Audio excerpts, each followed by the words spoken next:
Karena aset itu sama dengan utang ditambah modal. Coba teman-teman pahami, coba teman-teman lihat di di balance sheet, pasti yang namanya sisi pasifa dan aktiva itu ada yang namanya sebelah kiri ya. Kalau kita menggunakan model model T neracanya, sebelah kiri itu ada yang namanya aktiva yang mencatat tentang aset-aset yang dimiliki oleh perusahaan. Nah, aset-aset itu nanti terdiri dari apa? Banyak, ada kas, ada setara kas, ada piutang, ya. Nah, itu merupakan aset-aset yang dimiliki oleh perusahaan gitu loh di situ. Jadi bukan kita bicara utang sama modalnya. Utang dan modal itu sudah direpresentasikan di dalam aset itu. Kalau kita melihat dari persamaan akuntansinya. Ya, jadi harta sama dengan atau aset sama dengan utang ditambah modal, liabilities ditambah ekuitas gitu. Ya, sampai sini mudah-mudahan teman-teman sudah paham ya. Nah, selanjutnya ada tanggung jawab lagi nih di sini ya, terkait dengan dengan manajemen. Penanggung jawab terhadap keakuratan dan kewajaran dari laporan keuangan. Nah, kembali saya sampaikan di sini bahwa di sini adalah memenuhi aspek akurat dan wajar, bukan benar. Ingat, bukan benar. Jauh berbeda dengan namanya benar.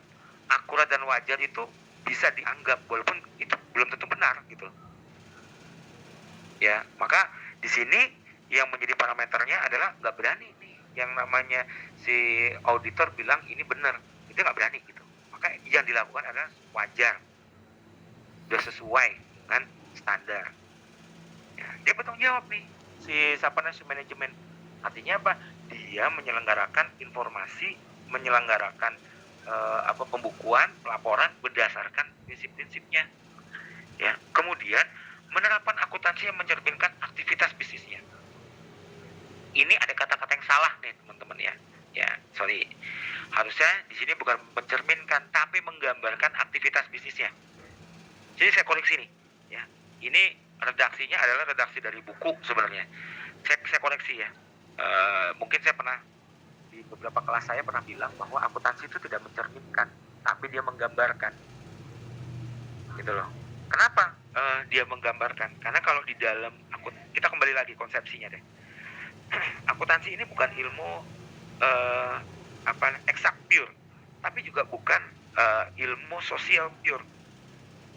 Artinya apa? Dia ada di kedua-duanya. Di eksak ada, kemudian di sosialnya ada. Kenapa demikian? Karena akuntansi bisa berhubungan dengan hitungan yang memang berlaku pasti gitu. Ketika teman-teman menghitung berapapun jumlah laba dengan metode matematika, itu pasti sudah benar seperti itu. Kalau dia berkurang ya berkurang, kalau dia bertambah pasti sudah benar hitungannya. Tapi pertanyaannya begini, apakah hitungan itu benar-benar terjadi sesuai dengan apa adanya? Ataukah dia direkayasa sehingga terjadi seperti apa yang terjadi dalam hitungannya? Misal, perusahaan saya mengalami kerugian, tapi saya nggak mau dong bilang ini kerugian. Saya akan bilang bahwa perusahaan saya sedang dalam pengembangan. Sehingga saya memasukkan unsur-unsur yang lain di dalam pertimbangan pelaporan keuangan. Artinya apa? Keadaan sebenarnya mencerminkan perusahaan ini sebenarnya tidak untung, gitu loh. Tapi karena adanya kebutuhan terkait dengan misalnya citra, kemudian nilai saham di pasar, kemudian untuk aktivitas untuk permodalan, maka terpaksa perusahaan untuk mengumumkan bahwa dia tidak mendapatkan kerugian, tapi dia melakukan pengembangan sehingga tidak mendapatkan laba. Beda loh teman-teman. Artinya apa? Ini perusahaan sudah tidak mencerminkan keadaan sebenarnya, tapi di laporan itu wajar kalau ada alasan seperti itu. Nah, di sini yang harus kita pahami benar-benar. Ya, jadi ada perbedaan dalam konteks penitik beratan dari makna-makna yang ada di dalam akuntansi itu sendiri. Kemudian di sini ada menerapkan akuntansi yang mencerminkan aktivitas. Oke, sini sudah tadi, sorry. Banyak melakukan lobby dalam penyusunan standar. Ya. Nah, kenapa nih lobby dalam penyusunan standar? Ya, karena ketika dia menyusun standar, standar ini ya paling tidak ya ini mewakili dari apa yang memang sebenarnya perusahaan mau gitu. Misalnya saya pengen perusahaan saya, kepentingan dari perusahaan saya ini bisa terwakili di dalam laporan ini. Nah, dia mencoba nih melobi. Gimana sih cara lobby ini? Bukan berarti person to person, bukan ya, tapi bisa berkaitan dengan bagaimana ini bisa merasionalisasikan di dalam standarnya. Seperti yang saya bilang tadi, tidak dia rugi tapi dia tidak mau ngomong rugi. Ya saya masih misalnya gini deh, saya punya piutang. Piutang ini kan kayak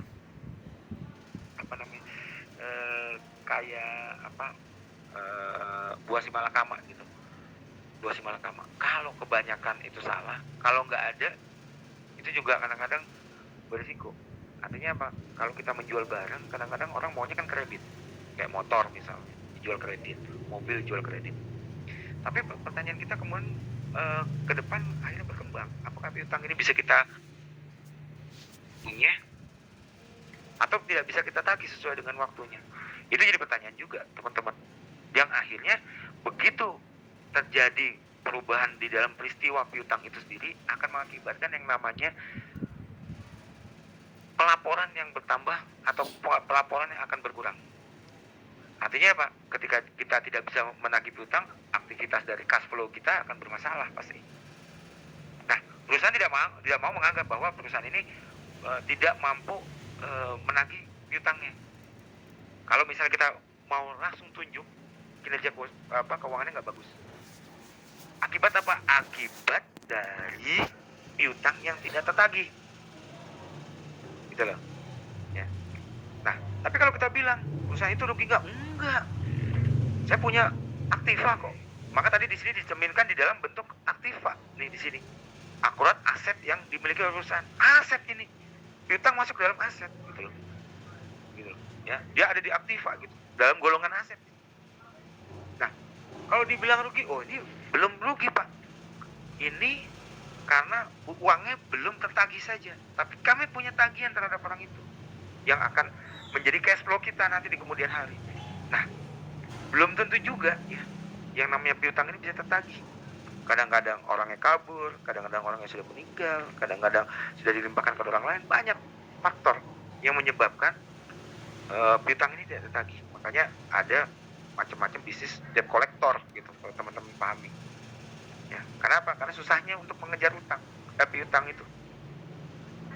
Kalau gagal, ya akibatnya perusahaan akan terjadi kebangkrutan itu. Bahaya piutang itu sebenarnya kalau kita tidak bisa mempercepat proses perputaran ini. Harus cepat tuh. Ya, sama juga kita memaintain namanya persediaan. Persediaan itu tidak boleh lambat, harus cepat. Kalau kinerjanya mau bagus, cepat perputarannya. Misalnya nih, kalau wajarnya dua kali perputaran nih, harus 4 kali gitu loh. Kalau mau bagus gitu loh. Itu indikasi atau indikator dari pengukuran bahwa kinerja keuangan itu bisa dikatakan bagus. Beda lagi dengan nanti akun-akun yang lain kayak dengan piutang, dengan likuiditas, itu kan berbeda juga perlakuannya. Ya. Oke, saya lanjut. Oh, ini apa nih? Nah, hubungan antara laporan keuangan ya. Ini kita bisa lihat nih ya. Ada net income ya, yang di biru-biru ini ya. Net income ini atau laba dari laporan rugi laba atau income statement. Menambah ya, ada laba ditahan, return earned dalam laporan perubahan laba ditahan. Ya, teman-teman bisa lihat hubungannya nih. Ketika income statement ini berhubungan dengan statement of return earning terhadap laba ditahan. Nah, ini net income di sini. Net income di sini ya. Jadi apa yang ada di laporan income di sini ya, di laba bersih yang ada di income statement ini akan ditulis kembali di sini ya.